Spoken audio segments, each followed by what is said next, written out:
జగన్ ప్రభుత్వం కార్మికుల పట్ల కర్కశంగా వ్యవహరిస్తోందని విపక్ష నేతలు ఆగ్రహం వ్యక్తం చేశారు. విజయవాడలోని ధర్నా చౌక్లో ఎస్మా జీవోలను విపక్ష నేతలు దగ్ధం చేశారు. అంగన్వాడీల సమస్యలు పరిష్కరించాలని సమ్మె చేస్తుంటే ఎస్మా ప్రయోగించడం దుర్మార్గమన్నారు. వచ్చే ఎన్నికల్లో జగన్ ప్రభుత్వానికి బుద్ధి చెప్పేందుకు కార్మికులు సిద్ధంగా ఉన్నారని హెచ్చరించారు. దీనిపై మరింత సమాచారాన్ని మా కరెస్పాండెంట్ లీలా అందిస్తారు. అంగన్వాడీలపై ఎస్మా చట్టాన్ని ప్రయోగించడం నేరం అంటూ కూడా అంగన్వాడీలందరూ కూడా ఈ రోజు ఎస్మా పేపర్లు ఏవైతే ఉన్నాయో ప్రయోగించిన పేపర్లన్నింటినీ కూడా దగ్నం చేసినటువంటి పరిస్థితి ఏదైతే ఉందో అలంకార్ సెంటర్ వద్ద కూడా వీరందరూ ర్యాలీగా వచ్చి మొత్తం కాగితాలన్నీ దగ్నం చేశారు. అయితే మనతో మాట్లాడడానికి నాయకులు ఉన్నారు, వారితో మాట్లాడదాం. మేడం చెప్పండి, ఏ రకంగా చూస్తారు ప్రభుత్వం మొండి వైఖరిని? నిరావధకంగా 27 రోజుల పాటు అంగన్వాడీలు సమ్మె కొనసాగిస్తున్నారు. అంగన్వాడీల పట్ల ప్రభుత్వం మొండి వైఖరి వ్యవహరిస్తుంది. ప్రభుత్వ వైఖరిని ఏ రకంగా చూడాలంటారు?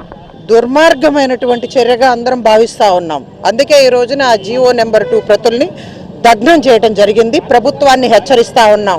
తెలంగాణలో 18,000 రూపాయలు ఇస్తా ఉంది, 19,000 రూపాయలు ఇవ్వు నువ్వు ఇప్పుడు 1,000 రూపాయలు జత చేసి. దానికి సమాధానం చెప్పకుండా మహిళలందరూ కూడా చిన్న పిల్లలు గర్భిణీల్ని కన్న బిడ్డల్లాగా చూసుకునేటువంటి మహిళలు ఎంతో సేవ చేస్తూ ఉంటే ప్రభుత్వ పథకాలని ప్రజల్లోకి తీసుకెళ్లే వాళ్ళందరినీ పైన ఇంత నిర్దాక్షిణ్యంగా దుర్మార్గంగా నువ్వు ఈ జీవో నెంబర్ 2 తీసుకొచ్చి వాళ్ళని ఇబ్బందులకు గురి చేయడం అనేది ఏమాత్రం సమంజసం కాదు. అన్ని ప్రతిపక్ష పార్టీలను కూడా దీన్ని వ్యతిరేకిస్తా ఉన్నాం, హెచ్చరిస్తా ఉన్నాం, న్యాయస్థానానికి వెళ్ళడానికి సిద్ధంగా ఉన్నాం. సార్ చూస్తున్నారు, గత 27 రోజులుగా నిరావధకంగా అంగన్వాడీలు సమ్మె చేస్తున్నారు. రీలే నిరాహార దీక్షలను కూడా ప్రారంభించారు. 2 విడతలుగా కూడా రాత్రులు కూడా ఇక్కడే నిద్రిస్తూ కూడా వారి వాళ్ళ బాధ ఏదైతే ఉందో ఆవేదనని ప్రభుత్వం పట్టించుకోవాలంటూ కూడా సమ్మె కొనసాగిస్తున్నారు. ప్రభుత్వ వైఖరిని ఎలా చూడాలంటారు? ఇంతవరకు చర్చలకు కూడా పిలిపించలేదు, ఎలా చూడాలంటారు? జగన్మోహన్ రెడ్డి గారు ప్రతిపక్షం ఉన్నప్పుడు అంగన్వాడీల సమ్మె న్యాయసమ్మతం, చట్టబద్ధం. ఆయన అధికారంలోకి వచ్చిన తర్వాత ఇది చట్ట విరుద్ధం, న్యాయ విరుద్ధం. అప్పుడు ఎందుకు బలపరిచావు, ఇప్పుడు ఎందుకు దీన్ని వ్యతిరేకిస్తున్నావు? సమాధానం చెప్పాల్సింది జగన్మోహన్ రెడ్డి గారు. వాళ్ళు ఏమంటున్నారు? కనీసం 3,000 జీతం, ఎక్కువ కూడా కాదు, అది కూడా 4.5 ఏళ్ల తర్వాత అడుగుతున్నారు. మొత్తం రాష్ట్రంలో ఉన్న రాజకీయ పార్టీలు, కార్మిక సంఘాలు ఈరోజు నువ్వు అంగన్వాడీ మీద ప్రయోగించావు, రేపు ఎవరి మీద ప్రయోగిస్తావు. కాబట్టి ఇది అంగన్వాడీల సమస్యగా ఇది పరిమితం కాలేదు.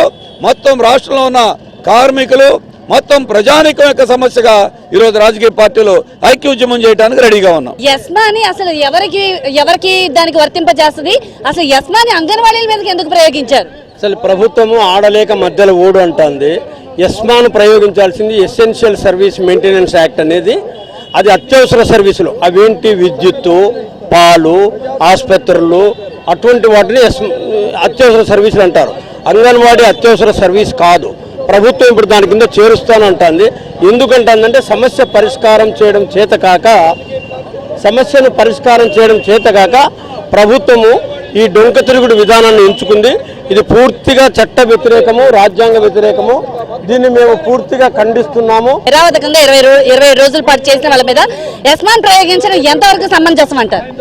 మరి ముఖ్యమంత్రి జగన్మోహన్ రెడ్డి గారు నిజంగా అది ఎసెన్షియల్ సర్వీసెస్ అయితే వాళ్ళు సమ్మెలోకి పోకముందు చెప్పాలి.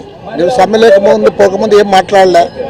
26 రోజుల తర్వాత నీకు గుర్తొచ్చిందా వాళ్ళు ఎసెన్షియల్ సర్వీస్ అని నేను అడుగుతా ఉన్నాను.